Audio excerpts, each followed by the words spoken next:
So the final installment on mentoring, uh, and this is thanks to some of the questions that many of you asked, and thank you for the questions. Keep them coming. They help me to think more deeply about some things, and also give me an inkling and idea about uh, what might be some things that are important to you, which you want clarification on. So, first thing I want to say about mentoring is that there is, if I can, for the sake of explaining it, separate it into two parts. One is what I would call um, a mentoring friendship, which is not a professional mentoring relationship, but it's the kind of advice and guidance that you get from senior colleagues, senior friends, family, your parents, uncles, aunts, grandparents, and so on and so forth, which is mentoring. And this is people passing on their wisdom, older people passing on their wisdom to younger people who are willing and able to listen to it. One of the biggest problems today that we have, thanks to our modern culture, is that a lot of young people, I don't include everyone, but a lot of them think that they know all that there is to be known about anything. So they're full of themselves, very arrogant, and their doors to their awareness and to their knowledge are shut. Now, this is at their own cost, and is something that if you are one of those, then it's something that you need to make a choice, whether you want to remain there and remain ignorant and be a loser, or you want to change yourself and become a winner. So the first part of that friendship is a friendship of an elder person passing on their wisdom to somebody younger. Now, this can happen in many ways, and one of the ways, of course, is through direct instruction, but most often it is in the form of stories, life stories that the older people like to tell. Now, once again, today we are looking at a time and at a very strange part of our lives where people are not just impatient with listening to stories, but they look down upon that, and they look down on it, and they make remarks and stuff about older people sharing their life stories. If that is happening with you, I would say take a deep breath and disconnect, because you are turning up your nose at what somebody learned at great expense to themselves. Remember, every single story that you hear is the result of life experience. And life experience means that somebody, the person telling you that story, paid for that with their time, in many cases with sweat and tears, in many cases with very concrete investment in you and in themselves, in order to be able to tell that story. So stories are not just random stories. These are life experiences which are narrated. In that say under the same subject, also do remember that not everybody is a great storyteller. So for the mentee, for the protege, a key strength would be to listen to a story, no matter how interestingly or boringly it is told, and extract lessons and learnings from it.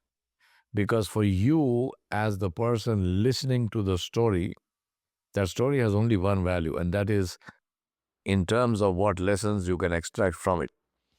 So it doesn't matter if that story is long or short, if it is interesting or boring. If you can get a lesson out of it, that's a very valuable story to you.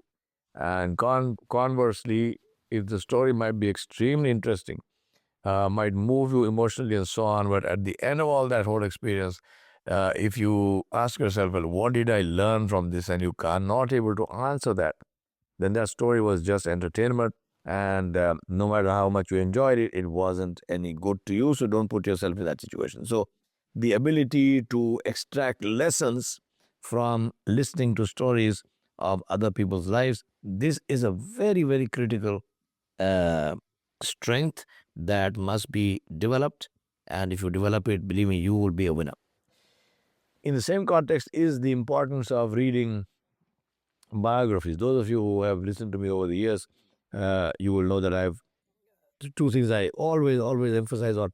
One is uh, reading history, and the second one is reading biographies. And one of the very enjoyable ways of reading history is to read social histories or historical fiction, where you get the whole story in a very interesting fashion, um, and it's not, as within quotes, as dry as a history record book.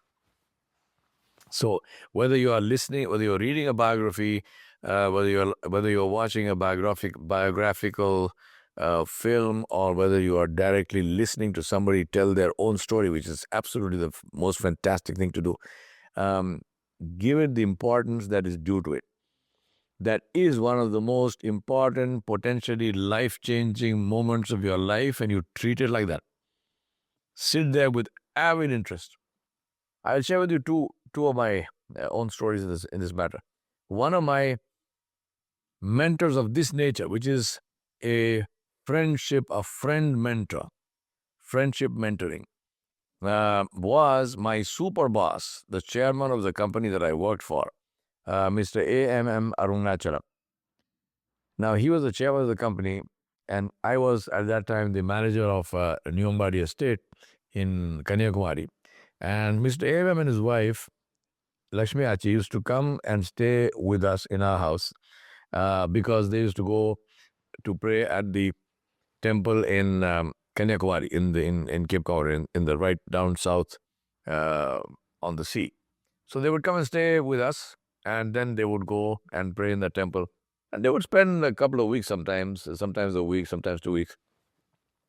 Now, in the evenings, they didn't go to the temple every day. So, they were off days. I would take Mr. A.M. around the estate. He was very interested in obviously, he owned the property, so he was very interested in that. So I would take him around the estate, show him around, and so on, and talk. And because I speak Tamil fluently, this was a huge asset. And he would talk to me in Tamil. He spoke English fluently, so he could have spoken to me in English. But obviously, you are always more comfortable in your own language. So both of us would talk in Tamil. So in the evenings, we would sit together, and usually there was just four of us. It was Mr. M.M., his wife, Mrs. M.M., my wife, and myself. After dinner, we would sit in the drawing room in the Ambari bungalow, manager's bungalow, and before Ms. M.M. went to sleep, it would be an hour or 2 hours, and he would tell me stories of his life. And this didn't happen accidentally. It didn't happen. He didn't come and tell me, excuse me, Yava, are you interested in listening to the stories of my life? He didn't ask me. I asked him. We were there, and I said to Mr. M.M., I'd be delighted and very, very honored if you, chose to share some of your life experiences with me. And he looked surprised, because that's not something that usually people ask. So he said, sure. And he told me the stories of his family, of how what they did in Burma, which is where they started from, what is currently called Myanmar.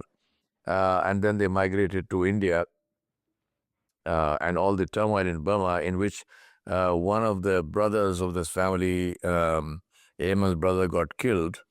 And then they moved to India, and then they went from the money lending business into manufacturing. Money lending also continued to be a business, but manufacturing became their main work. And eventually, Ayman he was one of them who was one of the major builders of the family, if I want to use the term, um, who was instrumental in creating what is today a $4 or to $5 billion corporations with about 25 companies in it. So this was a phenomenal opportunity for me to directly speak to a founder of a business, a family member who was a business founder. And I spent hours and hours, and I would listen to him. I would take notes. I would talk. The next day, I would share my understanding of what he had told me, and he would confirm it or he would change it, and he would correct me. And this became the foundation of my book, which I wrote many years later, called The Business of Family Business. These conversations happened, just to give you an idea, these conversations happened in the period 1989 to 1993. And my book, The Business of Family Business, I published in 2010. So almost, 10 years, 10 years later or something like that. So the point I'm making is that listening to stories, the way that mentors pass on their life experience is through stories. And in my case, Mr. Amen, I also had two other mentors or three other mentors, Nav Nazir Yarjan, Auntie Moini, and Uncle Rama, Venkatrama Reddy, all of whom fall into this group of people. Also now Habib Jang, all of whom fall into this group of people who were kind enough to spend time with me, and literally, I mean, some of them spent hundreds of hours, because I was in their company days at a time, month after month after month, for many years. And I consider every single moment of that to be an absolutely blessed moment for me, because of what I learned from these wonderful people. And I'm eternally grateful to them for all the time that they spent teaching me what they knew in all kinds of subjects, in wildlife, in hunting, in tracking, in safety, in judo, in life itself, in the case of in business, in family business, I mean, all sorts of things, which I learned, leadership, above all leadership. And all of these things became extremely useful for me, and I continue to use them now. Some of these memories are over 60 years old, um, but I continue to use them in my life to great benefit for myself. And the only reason I can say is that I was a very attentive listener. I was a very attentive student. One thing I can say for sure, and I'm sure if they were alive, all of them have passed away, but if they were alive, they would completely and totally agree, was that there wasn't a single moment of inattention that I ever did when I was with them. Right? Attention span was not an issue. I was very happy to listen to them for hours on end. They would get tired of talking. I wouldn't get tired of listening. So this is one thing. Second thing I want to mention with regard to mentoring of this nature. Remember, all of this comes free. You will be surprised, in every one of us, in our lives, there are people who, may Allah have mercy on many of the youths today, they look down upon these people, right? Just ask yourself, how many of you know the name of your grandmother? How many of you know the name of your great-grandmother? And these people, for many of us, were in our lives. For some of them, for some of us, they are still in our lives. Ask yourself, how many times did you go sit there at her feet and ask her to tell you stories of her life? Now, maybe she won't, start talking the minute you press a button, but she will speak. And if you are patient and if you are respectful, believe me, they can give you wisdom you can't even weigh in gold, because that's how valuable that wisdom is. But we tend to look down upon, because my grandmother doesn't have a PhD from Cornell or something, and what can she tell me? And she doesn't speak English, and I'm this American-born, confused desi, ABCD, and so therefore I don't think my grandmother's worth anything. You won't say that in so many words, but if you ask yourself, how much time do you spend with your grandparents? Grandparents are the biggest asset that you have, because these are the people who are a time machine. These are the people who, if you talk to them, they will tell you about times that you have never that you didn't see, you could not have seen, and which you can hugely benefit from if you only have the humility to sit down, shut your mouth, and listen attentively and take notes. I don't say, when I say take notes, I don't mean necessarily sit there with a notebook. You might do that as well if they allow that, but definitely take notes, as in remember and recall. And as soon as you leave that particular meeting, that encounter, go back to your room, sit down and take those notes. Another thing which happened with me with Uncle Rama now, this is Raja Venkat Ramareddy, was a dear, dear friend of mine, like a wonderful, wonderful mentor for many years through my high school and college. I used to go and spend every summer and winter holiday with him on his farm in a place called Setpalli, which was in the middle of the forest in Satpura, in South India, in Adilabad district. His house was on a river called the Kadam, and there was no running water, no electricity. Summer temperatures would go to the to 48, 49 degrees Celsius, which is around 125 degrees Fahrenheit. In the winter, temperatures would go down. They would fall sometimes to 2, not -2, +2. But believe me, +2 in a place where there's no central heating, but there's no heating at all, because apart from a log fire, which we had sometimes, there was no heating. It's very, very, very bitterly cold. So I would spend my entire summer and winter holidays with him, and I had some amazing experiences. I just want to share with you one. I used to go out hunting every day. I mean, every single day, my day would begin. I eat some, breakfast, and then um, I would take a .22, Czechoslovakian .22 Bruno. I would take that rifle. I would have my friend, one of his Gond servants of the farm called Shivaya, and Shivaya would carry either a shotgun or a 7.62 rifle, and both of us would set off. Usually, we just had some water with us. I would walk all day, and water. I'm not talking about the big jugs of water that people um, carry around today, fearing dehydration.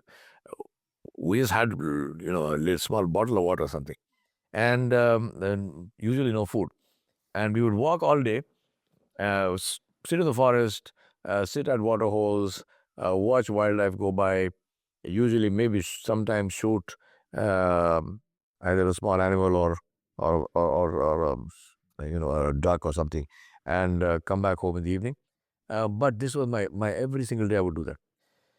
So one day I set off in the morning, and Shiva and I walked. I don't even know how many miles, but we walked and walked and walked. And this was in summer, extremely hot. We rested at there's a tributary of the Kadam called Dottivagu. So in one of the oxbow turns of the Dottivagu, there was some water, and sort of the sand was kind of cool, and so we sat there and it's kind of dozed for a while, and then it started getting dark. So we got up and we started coming back home. Now, by the time we got back, and we ended up walking a few miles. So by the time we got back to the Kadam, and Uncle Rama's farm was on one side of the Kadam, and we were on the other side of the Kadam. The river was almost dry, just a stream, main channel running through it, which we could wade across, and we did. So by the time we got there, it was almost completely dark.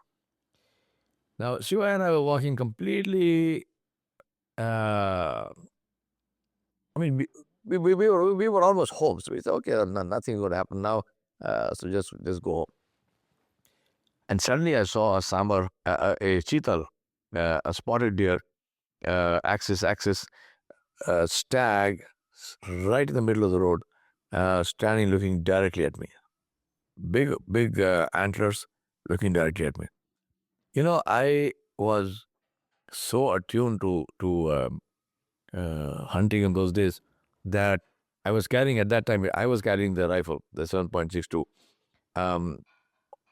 almost like a reflex. Before I could even think, the gun was in my hand. I threw it to my shoulder, aimed at the chest of the animal, just below the throat, and I squeezed off the shot. Now, I was firing as I said to the caliber of the gun 7.62, and it was a solid nosed bullet, and it made a thump sound. The deer jumped, spun around on a dime, and took off into the forest. Now, completely dark. Now, I realized why that happened, because that kind of a shot is really a terrible shot. You must never shoot an animal like that, because most likely, especially if you're using a solid bullet, if you're using a hollow point, it might work because it explodes inside and causes enough visceral damage for the animal to drop. But if a solid bullet just goes straight through, now that doesn't mean the animal is not damaged. The animal will die. It is damaged. The bullet probably made a hole in the heart and through lungs. But it will not drop the animal because it does not disable the animal in any way. It's a bad shot because if you are shooting at something like deer and so on, usually they will run away and you will lose the kill.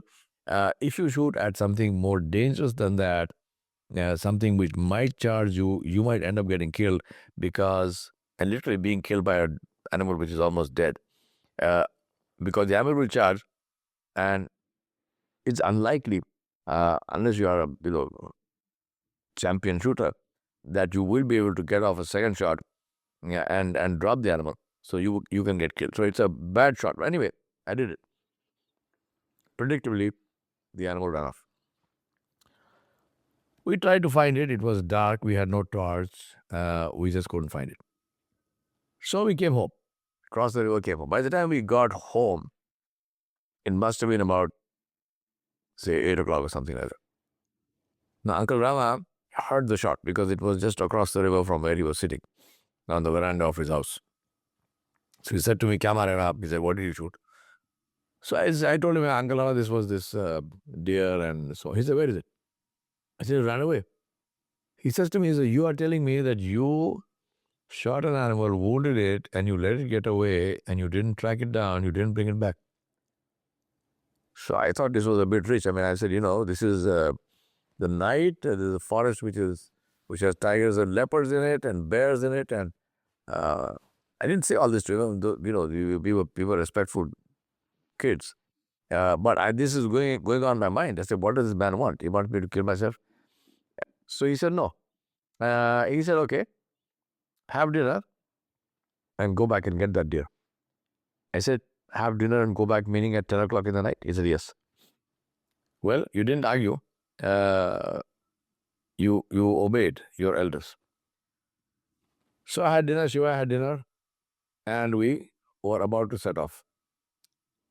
And Gulaman then called me and said, "Don't take the rifle." He gave me his shotgun, 12 bore, loaded with buckshot. He said, "Take this because whatever happens will be at close quarters. And you don't want to be fiddling around with a rifle at that time." He gave me a torch. He said, "Keep this." Now imagine this, he's sending me out into the forest where I have a good chance of getting killed. But he's giving me the right weapon and giving me a torch is a sign of his love for me. It's a sign of his caring for me. I went off into the forest, and then it's a long story, so I won't go into the whole detail of the story here. Those of you who are interested, read my book. It's called From India to the Indies, where I have described this whole story in detail and many other stories. The point I'm making is, I was being taught a lesson, and the lesson was, you take responsibility for your actions. There's no price and there's no cost on that. You take responsibility for your actions. And that lesson was taught to me in this very, very beautiful way, experientially, and putting me at risk. But he knew, he trusted me, he knew my capability, and therefore he gave me the right weapon. And incidentally, for those of you who are guessing, at this time I was about 16 years old. So here was my mentor, Rama Reddy Saab, one of the most beautiful human beings that ever existed. I loved him like a father. He treated me like a son. And this is how mentoring is done. Mentoring, which is mentoring as a friendship. We talk about the other mentoring, which is professionally business oriented or leadership oriented. But for now, this is for this episode, and thank you very much for listening.